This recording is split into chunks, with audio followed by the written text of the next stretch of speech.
2009 থেকে 24 পর্যন্ত প্রিন্সিপাল অ্যাকিউজডকে বিচার করা যায়নি। এই বিচার নিয়ে কোথাও যাওয়া যাবে না।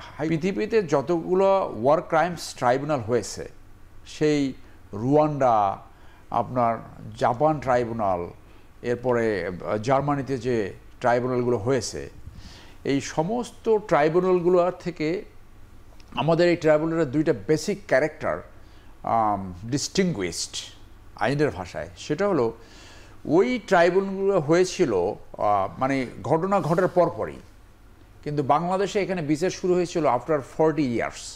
প্রথম বিচার শুরু হয়েছিল সেই যুদ্ধ অপরাধীদের গিয়ে 1971 সালে যারা অপরাধ কমিট করেছে, আওয়ামী লীগ যেটা 2009 থেকে 24 পর্যন্ত করেছিল। আর একটা সমস্ত ট্রাইব্যুনালগুলোয় আপনার প্রিন্সিপাল অ্যাকিউজডকে বিচার করা হয়েছে, কিন্তু গত 15 বছরে 2009 থেকে 24 পর্যন্ত প্রিন্সিপাল অ্যাকিউজডকে বিচার করা যায়নি, কারণ তারা তো পাকিস্তানে চলে গেছে।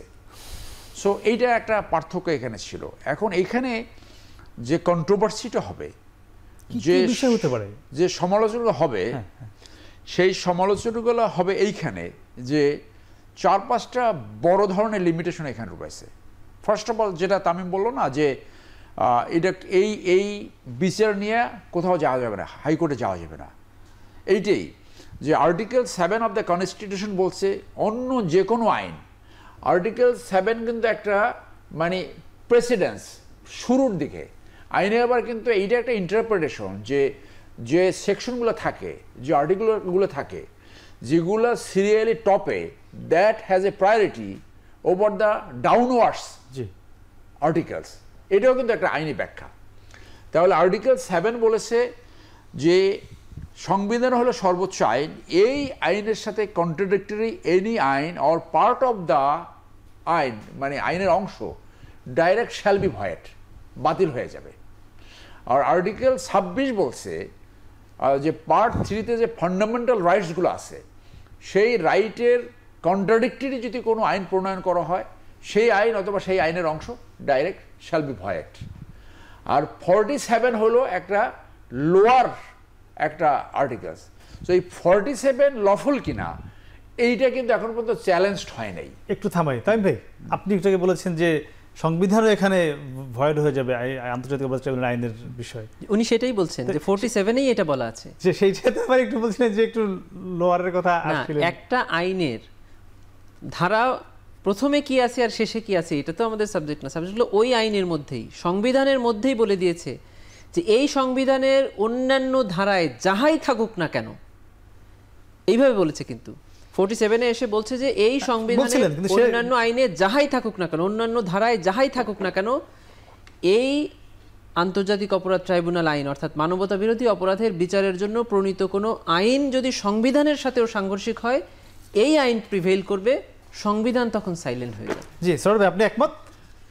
না, আমি একমত না। আমি দ্বিমত পোষণ করি এই সেন্সে যে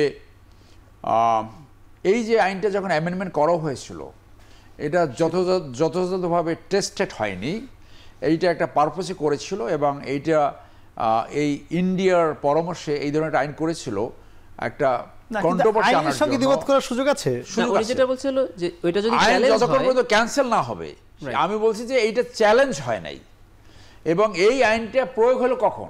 2009-এর পরে। জি, তার আগে এই আইন প্রয়োগ হয় নাই, হয়নি। সো এই আইনটা আসলে, যে আমরা যদি আর্টিকেল 7 এবং 26-এর কথা বলি, তাহলে 47 থাকতে পারে কিনা এটা চ্যালেঞ্জ হয় নাই, ভবিষ্যতে হতে পারে। এবং গত 15 বছরে কিন্তু চ্যালেঞ্জ করার মতো কোনো পরিস্থিতি ছিল না, because that was A mafia state. সেই জন্য এখন কি আছে না, এখন বহাল আছে না, কিন্তু এখন কি চ্যালেঞ্জ করার মতো এখন অবস্থা আছে? আমি মনে করি চ্যালেঞ্জ করার মতো পরিস্থিতি আছে, এবং চ্যালেঞ্জ হতেও পারে। আচ্ছা, চ্যালেঞ্জ হতেও পারে। এখন আমি বলি যে মোদ্দা কথায় কোথায় কোথায় এই আইনটা ন্যায় বিচার বিঘ্নিত হতে পারে, ন্যায় বিচার লঙ্ঘন হতে পারে। আমি ওই আগেই বললাম, সাক্ষী আইন এখানে নাই, এখানে সিআরপিসি অ্যাপ্লিকেবল না, কোনো অর্ডার অথবা আদেশ অ্যাপ্লিকেবল না। আবার বলছে কোনো কিছু নিয়ে হাইকোর্টে যাওয়া যাবে না। তো অন্য যে কোনো ইস্যুতে যদি যাওয়া যায়, তাহলে এই যে যাওয়া যাবে না, এইটাই তো ন্যায় বিচারের সবচেয়ে বড় পরিবর্তন। এটা তো 47 আবার বলে দিয়েছে। না সেই জন্য বলছি যে 47 সেই জন্য 47 করতে পারে, কিন্তু সেই 47 কতটুকু মানে ন্যায় বিচারের স্বার্থে যাবে এবং কতটুকু বিপক্ষে যাবে সেটাও এখন আলোচনা আসছে, আগে এই আলোচনার সুযোগ ছিল না। না কিন্তু মানে আপনি 47 মানছেন না, কিন্তু আগেরগুলো মানছেন না, মানা না বড় কোশ্চেন না, 47 কিন্তু অ্যাজ লং এইটা এক্সিস্টিং এটা মানতে হবে। তো সেইটা আমি বলছি যে এটা এই যে উনি এখন টেস্টেড হতে পারে। এখন এখানে আসছেন যে হ্যাঁ, যেহেতু এটা এখনো সংবিধানে আছে, এটা আমরা মানতে বাধ্য। উনি যদি চ্যালেঞ্জ করে বা চ্যালেঞ্জ হয়, সেটা যদি সংবিধান থাকে চলে যায়, তখন ওরা এই প্রসঙ্গ, এখন যেহেতু আছে আমরা মানতে বাধ্য। নাম্বার 1। নাম্বার 2 হলো উনি যে বলছে সাক্ষ্য আইন এবং সিআরপিসি অ্যাপ্লিকেবল না, এইটা যে না, এটা কিন্তু এটা ডিফেন্সের জন্য এটা উপকারী। কারণ হলো যখন একটা ক্রাইমস, একটা আইসোলেটেড ক্রাইমস এগেনস্ট হিউম্যানিটিতে পরিণত হয়, কখন? যখন এটা ওয়াইড স্প্রেড হয় অ্যান্ড সিস্টেম্যাটিক হয়, যখন এটা একটা সিঙ্গেল মার্ডার না, একটা ঘটনা অনেক জায়গায় ঘটেছে, অথবা এক জায়গায় ঘটে সব জায়গায় ছড়িয়ে গেছে, অথবা 500 লোক 200 লোককে হত্যা করেছে, কে কাকে গুলি করেছে এখানে কেউ দেখেনি। সেখানে যদি সাক্ষ্য আইন প্রযোজ্য হতো, তাহলে কে কাকে গুলি করেছে এটা প্রমাণ না হওয়া পর্যন্ত এখানে কাউকে কনভিকশন দেওয়া যাবে না। আচ্ছা আচ্ছা, অথবা সবাইকে দিতে হবে কনভিকশন। কিন্তু এই আইনে বলে দেওয়া হয়েছে যে এই আইন কোনো সাক্ষ্য আইনের যে সকল লিমিটেশন তার দ্বারা বাড়িতে হবে না। মানে এটাকে ওয়াইড করে দেওয়া হয়েছে যে ট্রাইব্যুনাল চাইলে ন্যায় বিচারের স্বার্থে এর সর্বোচ্চ প্রয়োগটা করতে পারবে। তার মানে হলো সাক্ষ্য আইনে যে সকল লিমিটেশন আছে তার চেয়ে অনেক ওপেন করে দেওয়া হয়েছে।